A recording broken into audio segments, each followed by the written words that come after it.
Francis is finishing his visit to Cuba and preparing to head to the States tomorrow. And America is getting ready to welcome him. We have team coverage of this historic papal visit. Let's start with Jean Ramirez in Havana.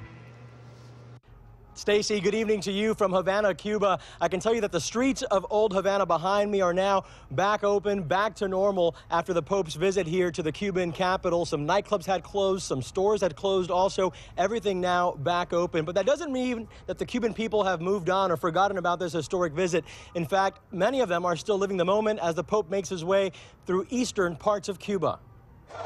As Pope Francis visited the eastern cities of Holguín and Santiago Monday, Havana continued to lend its ear after he left the Cuban capital.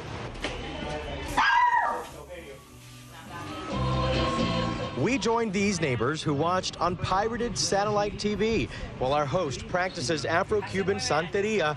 When times got tough, she prayed to the Cuban image of the Virgin Mary in El Cobre. The Pope visited that site where it's believed she appeared.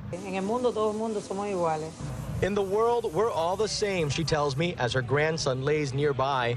He's the future of Cuba, Catholic or otherwise. Their beliefs as mixed as the ingredients in Ignora's stew when it comes to religion and to politics. On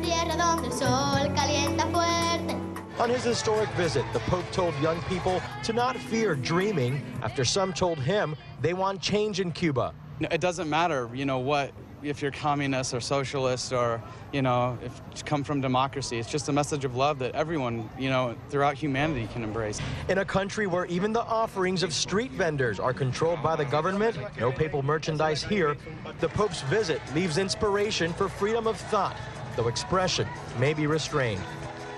Well, Stacy, the Pope is headed your way next to the United States, but not before one more big event here in Cuba. That is a papal mass happening tomorrow in the city of Santiago, Cuba's second largest city. Stacy? Now, this has been such an opportunity for you to witness history. There has to be a moment, I'm guessing, that really stands out to you. What is it?